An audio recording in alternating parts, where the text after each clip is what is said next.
Moi, je suis vétérinaire, je m'appelle Lorraine. J'étais une élève très forte, mais qui ne foutait rien. Je faisais partie de ces personnes qui avaient des capacités et qui surfaient dessus au lycée. J'avais postulé à Grenoble et à Dalzon, donc à Nîmes. Alors moi, je suis avignonnaise, donc c'est vrai que ça a été un choix de proximité d'Alzon dans un premier temps, parce que j'avais ce besoin d'être proche de mes parents, parce que je savais que ça allait être quand même très dur. Moi, la première année, j'ai un peu fait des bêtises. La liberté, les copains, les copines, donc c'est pas bien. Il faut pas faire ça. Parce que du coup, j'ai pris du retard et ça m'a porté préjudice. Heureusement, donc moi en première année, j'avais Madame Beauvais et les autres professeurs qui m'ont un peu tapé sur les doigts en me disant Lorraine, ça continue comme ça, ta deuxième année, ça va être compliqué. Je me suis rebougée, je me suis remotivée et je n'ai fait que travailler. Je pense qu'avec le recul, je travaillais pas correctement. Donc la première année, c'est vrai que c'est beaucoup l'acquisition de base en fait pour la deuxième. Et en deuxième année, du coup, j'ai eu Madame Gaston. Et alors Madame Gaston, c'était Madame Fiche. Je pense que je les ai toujours, les fiches méthodes.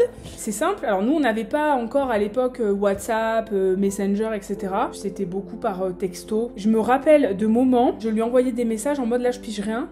C'est la cata. Et qu'elle soit restée pour nous, pour moi, après les cours, avant son train. Je me rappelle, elle prenait le train, nous donnait les fiches méthodes en nous disant qu'est-ce que vous voulez comme fiche méthode. Et je sais que, alors bon, la deuxième année, avant le concours, ça a été chaotique. J'ai eu des super mauvaises notes. Quoique j'avais tiré un peu mon épingle du jeu quand même sur certains trucs en physique-chimie, mais c'était une cata. Alors que pourtant, je travaillais de fou, vraiment. Et en fait, je suis quand même allée au concours, un peu à contre-cœur, et agréablement surprise parce que finalement, les notes que j'avais toute l'année étaient vraiment moins bonnes que celles que j'ai eues au concours. Alors, j'ai pas été admissible, mais ça n'empêchait pas que j'étais quand même contente parce que je m'étais dit, ok, en fait, t'as grave compris. Ce que t'as mis là sur 6 mois, parce que la deuxième année, faut s'avouer, elle dure pas très longtemps, t'as quand même hyper progressé. Donc, t'as des lacunes, t'as des trucs sur lesquels il faut continuer de travailler. On y est quoi. On a peut-être eu ce déclic. Et du coup, j'ai pas lâché. Je me rappelle, on m'avait donné du travail à faire, dont Madame Gasson qui nous avait demandé de refaire tous les savoir-faire de physique-chimie. Donc moi, je m'étais fait un planning de tout l'été, donc je m'étais laissé 2-3 semaines après le concours, et vu que j'étais pas admissible, et j'ai refait tous les matins, tous les savoir-faire. Mais bon, pas que physique-chimie, tout. J'ai revu tout mon programme en un été. En tout cas, les trucs où je savais que j'étais nulle. Parce qu'en français, ça allait. Bon, les langues, j'avais lu des trucs en anglais, mais c'est surtout, physique, chimie, les maths. Et j'avais tout refait.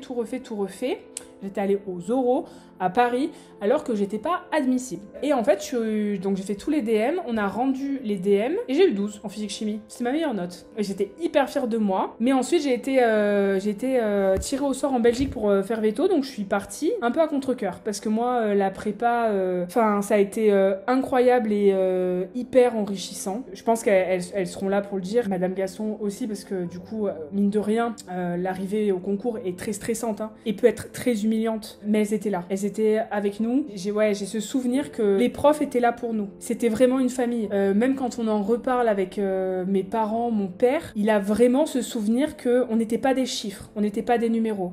On était des individus. On avait tous nos faiblesses, nos forces. Je me souviens que sur mes copies, j'avais toujours un petit mot. Parce que voilà, mon parcours était suivi. Mes difficultés étaient listées. Je savais qu'il y avait un graphique dans leur tête de mon évolution. Ils étaient hyper présents. J'ai jamais eu ce truc de dire je vais pas y arriver et de pas avoir une oreille attentive. Vraiment. Donc voilà, moi ça a été très dur de partir. Mais en Belgique, ça m'a énormément servi. Déjà, je me suis resservie de tous mes cours, de toutes mes fiches méthodes, du coup qui était beaucoup plus difficile que ce que j'avais à faire parce que du coup la Belgique c'était beaucoup plus facile, donc je me suis vraiment baladée. Mais cette rigueur de fiches, cette méthodologie m'a beaucoup servi parce que je m'en suis resservie ensuite pour faire des fiches et du coup pour avancer au cours de mes 6 longues années d'études vétérinaires. J'avais ma méthodologie, je savais qu'elle marchait. La prépa a fait en sorte que j'ai mon moyen d'apprendre en fait. Et je pense surtout de manière humaine, la prépa m'a donné une rigueur, une méthodologie, certes, mais aussi une capacité et une confiance en moi que je n'aurais pas su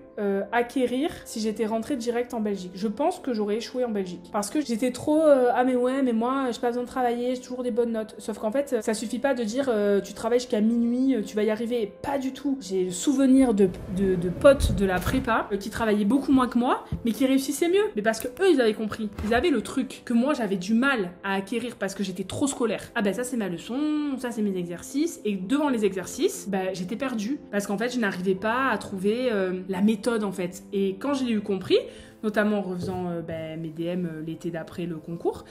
En fait, j'étais là, mais en fait, les énoncés, c'était tous les mêmes, sauf que la formulation changeait un peu, les données, les unités, etc., c'était pas les mêmes. Des fois, c'était ça qui manquait, des fois, c'était ça qui manquait, mais du coup, si c'était ça qui manquait, c'était pas le même type, etc. Du coup, c'était beaucoup plus clair. Il m'a fallu plus de temps, mais comme je dis souvent, c'est pas parce qu'il faut plus de temps que ça te fait de toi quelqu'un de moins bien, en fait. Ça m'a aussi appris à être confrontée à l'échec, et je pense que c'est quelque chose qui est encore très tabou, enfin, en tout cas en France, j'ai cette sensation-là, que surtout, il faut pas d'échec. Alors que, en fait, justement, je pense que l'échec fait apprendre, et l'échec, c'est pas mauvais, c'est savoir ce qu'on fait de cet échec. Et moi, la prépa m'a énormément servi pour ça, parce que l'échec, on m'a appris à ne jamais lâcher. Je me rappelle, Madame Gaston, elle me disait, mais tu lâches rien en fait.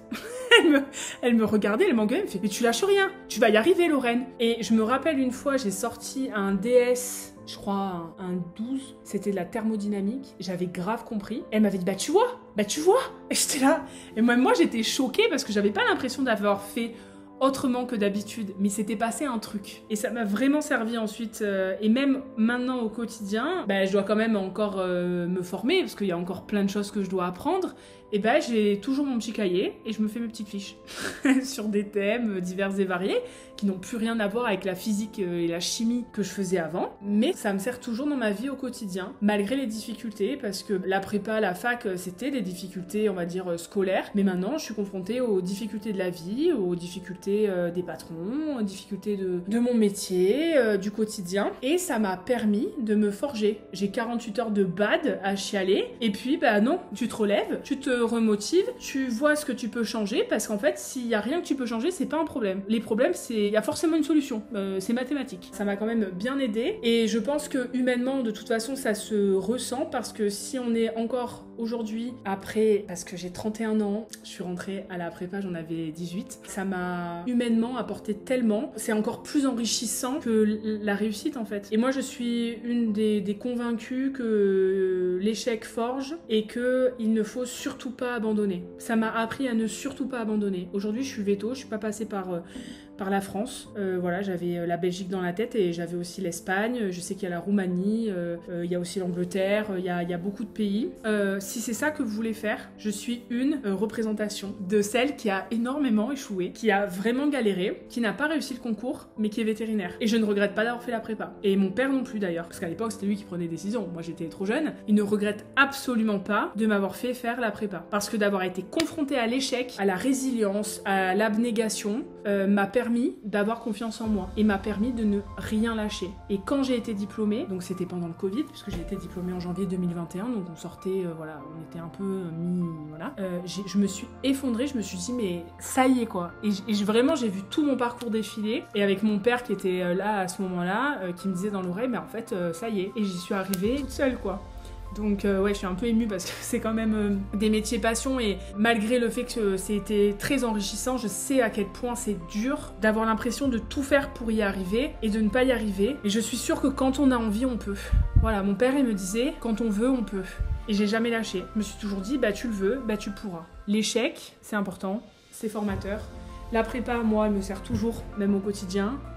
Je saute sur l'occasion de faire des vidéos pour dire à quel point c'est important la prépa. Le métier vétérinaire, c'est un métier passion, mais c'est pas une fin en soi si vous n'êtes pas vétérinaire. Il y a plein de manières de vous épanouir. Je vous souhaite beaucoup de courage aux étudiants et aux parents, parce que moi, mes parents, je sais qu'ils en ont bavé.